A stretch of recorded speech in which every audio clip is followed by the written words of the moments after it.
দর্শক, এই মুহূর্তে শেরপুরে কথা বলছেন জামাতের আমির শফিকুর রহমান। আমরা সরাসরি সেখানে যুক্ত হচ্ছি।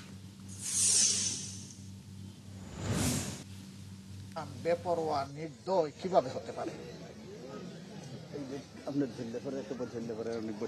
আমার উচিত ছিল সেই দিনই আপনাদের সামনে এসে হাজির হওয়া, কিন্তু আপনারা জানেন যে বর্তমান সময়টা বহুবিধ কাজের চাপে আমাদের মন চাইলেও সেদিন আমরা আসতে পারিনি। আমি এই জন্য দুঃখ প্রকাশ করছি। গতকালকেই সিদ্ধান্ত নিয়েছি যে আজকে ইনশাল্লাহ আসবো। আমরা জানিয়েছি, আপনারা এখানে সবাই দয়া করে এসেছেন, আমি দোয়া চাইতে এসেছি। আমরা এমন একটা দেশ চাচ্ছি যেই দেশে তুচ্ছ দুনিয়ার স্বার্থের জন্য এই ধরনের নোংরা ঘটনা, হত্যাকাণ্ড ঘটবে না। আমাদের এই ভাইয়েরা তাদের নিজের মানুষকেও খুন করে ফেলে, অনেক খুন করেছেন তারাও মানুষ, যাদেরকে খুন করা হয়েছে ওগুলোও আমরা কষ্ট পাই, সমর্থন করি না। রাজনীতির নাম যদি মানুষ খুন হয়, সে রাজনীতিকে আমরা ঘৃণা করি।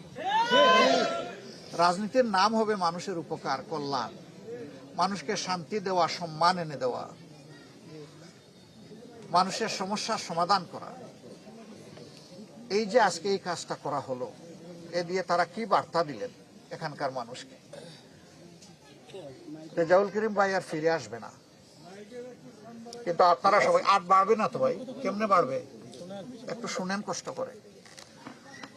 তো উনি আর ফিরে আসবেন না, কিন্তু আপনারা তো সবাই আছেন।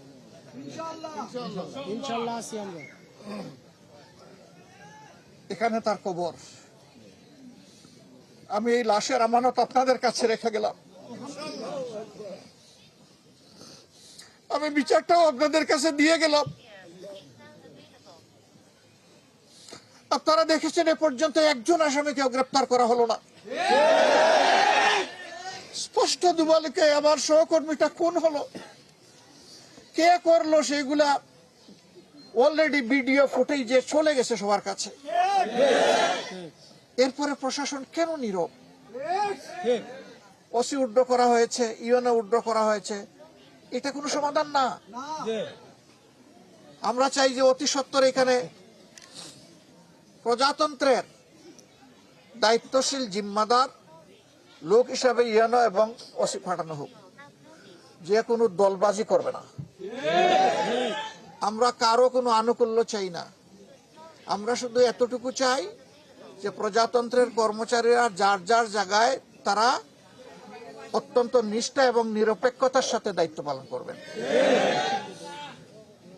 আমরা দীর্ঘদিন আমাদের অধিকার থেকে বঞ্চিত ছিলাম, মজলুম ছিলাম, সারা জাতি, শুধু জামাতে ইসলামী না, জামাতে একটু বেশি ছিল, এর সাক্ষী আপনারা, কিন্তু সারা জাতিই তো আমরা মজলুম ছিলাম। সেই জুলুমের হাত থেকে এখন আমরা একটু আলোর পথ দেখছি। সেই সময়টা যদি এই ধরনের অবস্থা শুরু হয়ে যায়, তাহলে আগামীর ভবিষ্যৎটা কি? দর্শক, আমরা এতক্ষণ জামায়াতের আমিরের বক্তব্য শুনছিলাম। তিনি শ্রীবর্দীতে যে জামায়াতের সেক্রেটারি মাওলানা রেজাউল করিম নিহত হয়েছেন, তার কবর জিয়ারত করার পর সেখানকার সাধারণ মানুষের সাথে তিনি কথা বলছিলেন। সেই বক্তব্যে আমরা এতক্ষণ যুক্ত ছিলাম।